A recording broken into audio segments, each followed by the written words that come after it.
வணக்கம், நான் உங்கள் மீனா பேசுகிறேன். இன்றைக்கி வந்து ரஷ்யன் சிக்கன் சீஸ் கட்லட் எப்படி செய்யலான்றதை பார்க்கலாம். அதுக்கு தேவையான பொருட்கள் வந்து போன்லெஸ் சிக்கன் வந்து ஒரு 1/4 கிலோ எடுத்துருக்கோம். பொட்டேட்டோ அதாவது உருளைக்கிழங்கு வேக வச்சு எடுத்து வச்சுருக்கோம். கேரட் வந்து 1 கப் அளவு துருவி வச்சுருக்கோம். கேபேஜ் அதாவது முட்டைக்கோஸ் 1 கப் அளவு துருவி வச்சுருக்கோம். அது கேப்சிகம் வந்து குடமிளகாய் ரெட் கலரும் பச்சையும் ஒவ்வொரு கப் எடுத்து வச்சுருக்கோம். முட்டை வந்து 2 எடுத்து வச்சுருக்கோம். க்யூப் சீஸ் வந்து நம்ம 2 எடுத்து வச்சுருக்கோம். இஞ்சி பூண்டு பேஸ்ட் வந்து 2 ஸ்பூன் எடுத்து வச்சுருக்கோம். மைதா வந்து 2 ஸ்பூன் எடுத்து வச்சுருக்கோம். 1 கப்பு பால் எடுத்து வச்சுருக்கோம். மொசரல்லா சீஸ் வந்து நம்ம தேவைக்கேற்ப போட்டுக்கலாம். அதே மாதிரி வெர்மிச்சில்லி அதாவது பொடியான சேமியா வந்து தேவையான அளவு எடுத்து வச்சுருக்கோம். இப்போ ஒரு 6 பல் பூண்டு பொடியாக நறுக்கி வச்சுருக்கோம். 1 பச்சை மிளகா பொடியாக கட் பண்ணி வச்சுருக்கோம். மிளகுத்தூள் வந்து 1/2 ஸ்பூனு. உப்பு வந்து சால்ட் வந்து 1/2 ஸ்பூன் எடுத்து வச்சுருக்கோம். சில்லி ஃப்ளக்ஸ் வந்து 1/2 ஸ்பூன் எடுத்து வச்சுருக்கோம். ஆரிகோனா வந்து 1/2 ஸ்பூன் எடுத்து வச்சுருக்கோம். இப்போ வாங்க பார்க்கலாம். சிக்கன் போட்டாச்சு. நம்ம வந்து இது மூழ்கிற அளவு வாட்டர் விட்டுக்கலாம். பாருங்கள், மூழ்கிற அளவுக்கு வாட்டர் விட்டாச்சு. இப்போ வந்து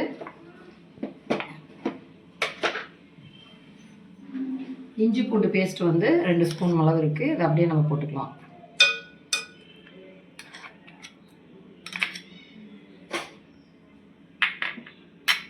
இப்போ வந்து சால்ட் ஒரு 1/4 ஸ்பூன் அளவு போட்டுக்கலாம்.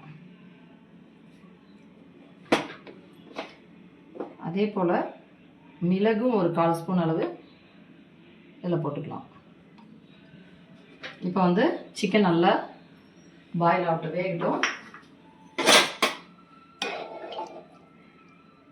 இது வேகட்டும்.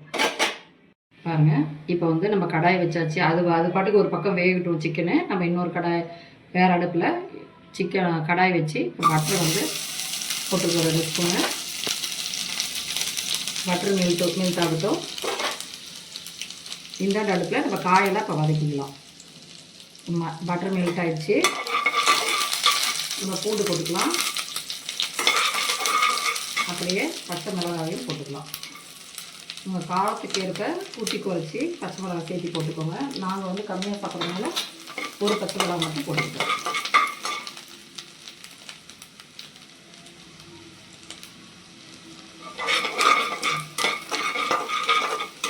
இப்போ வந்து கேரட் போட்டுக்கலாம்.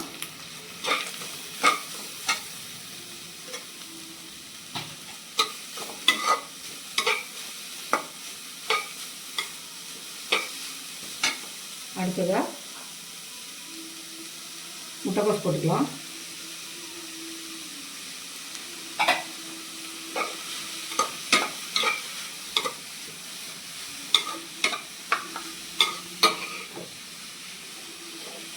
அடுத்தது கேப்சிகம் அதாவது குடமிளகா பச்சை கலரு அது போட்டுக்கலாம்.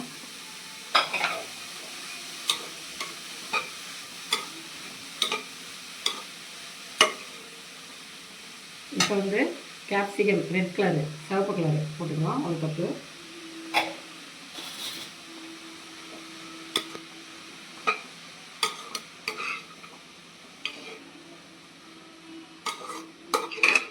எல்லாம் நல்லா வதக்கியாச்சு. ஒரு 2 நிமிஷம் வேகட்டும். பாருங்கள், இப்போ காய் ஓரளவுக்கு வந்துருச்சு. இந்த டைமில் நம்ம மிளகுத்தூள் உப்பு எல்லாம் போட்டுக்கலாம். அப்படியே ஆரிக்கணும். சில்லி ஃப்ளக்ஸ் இதையும் போட்டுக்கலாம். எல்லாம் போட்டு கிளறிட்டு 1 நிமிஷம் ஆகட்டும். பாருங்கள், காய் நல்லா வதங்கிடுச்சு. இப்போ நம்ம இறக்கிக்கலாம். மெயினாக நான் ஒன்று சொல்ல மறந்துட்டேன். பட்டர் வந்து போட்டு 2 ஸ்பூன் போட்டு தான் இதை வதக்கியிருக்கோம். வெஜிடபிள்ஸ்லாம் நான் எடுத்து வைக்க மறந்துட்டேன். அதே போல் இப்போ ஒயிட் சாஸ் செய்ய போகிறோம். அதுக்கும் பட்டர் 2 ஸ்பூன் வேணும். ஓகேங்களா? பேன் வச்சாச்சு. இப்போ வந்து 2 ஸ்பூன் பட்டர் போட்டுக்கலாம். அந்த வெஜிடபிளுக்கு 2 ஸ்பூன் பட்டரு, இதுக்கு 2 ஸ்பூன், மொத்தம் 4 ஸ்பூன் பட்டர் தேவைப்படுது. பட்டர் போட்டுக்கிட்டோம், மெல்ட் ஆகட்டும்.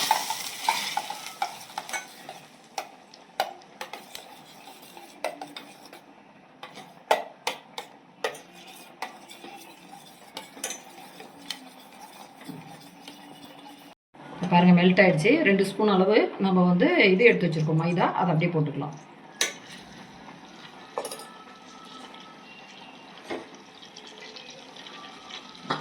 அப்படியே மிக்ஸ் பண்ணிக்கலாம்.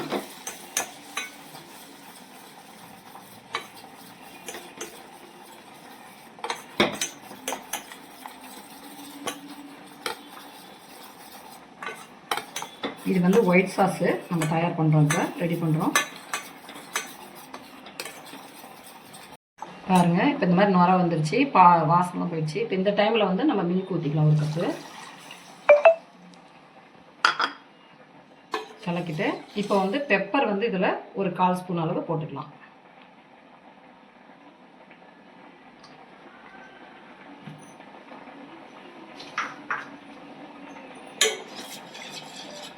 சாஸு ரெடி ஆகட்டும், காமிக்கலாம்.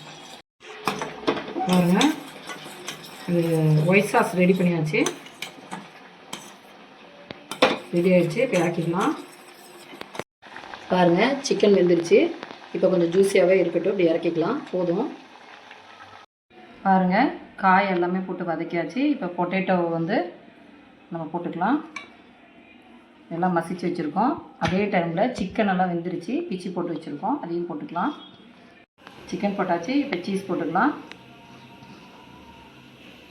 அப்படியே ஒயிட் சாஸும் இதிலே ஊற்றி எல்லாமே கலந்துக்கலாம்.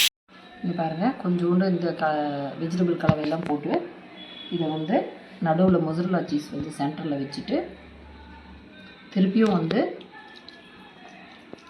இது மேலே க்ளோஸ் பண்ணிவிட்டு அப்படியே ஒரு ரவுண்ட் ஷேப் பண்ணி கட்லட் ஷேப்புக்கு கொண்டு வந்துடுங்க. நீங்கள் எந்த ஷேப்பில் வேணாலும் பண்ணிக்கலாம். இந்த மாதிரி வந்து வச்சு இதே மாதிரி எல்லாமே பண்ணி ஃப்ரிட்ஜில் ஒரு 1/2 hour வச்சு எடுத்துகிட்டு அதுக்கப்புறம் பார்க்கலாம். பாருங்கள், இப்போ கடாய் வச்சாச்சு, ஆயில் ஊற்றியாச்சு, சூடு பண்ணிகிட்ருக்கோம். இந்த ஃப்ரிட்ஜில் 1/2 மணி நேரம் வச்சு எடுத்தாச்சு. இப்போ பாருங்கள், நல்லா டைட் ஆகிடுச்சு கொஞ்சம். இப்போ இதில் வந்து முட்டை வந்து உடச்சி கலக்கி வச்சுருக்கோம். அதில் வந்து டிப் பண்ணிவிட்டு இந்த நம்ம வெர்மிச்சில்லி, அதாவது சேமியாவில் துவைச்சிட்டு எண்ணெயில் போட்டு பொரிச்சிட்டு காமிக்கிறோம். பாருங்கள், இதே மாதிரி நம்ம பொரிச்சு எடுத்துக்கலாம் எல்லாமே. பாருங்கள், Russian chicken cheese cutlet ready ஆகிடுச்சு. இதே போல் நீங்களும் செஞ்சு பார்த்துட்டு எப்படி வந்ததுன்னு கமெண்ட்டில் சொல்லுங்கள். அதுக்கு முன்னாடி எங்கள் வீடியோக்கு லைக் பண்ணுங்கள், ஷேர் பண்ணுங்கள், கமெண்ட் பண்ணுங்கள், மெயினாக சப்ஸ்கிரைப் பண்ணுங்கள். Okay, thank you.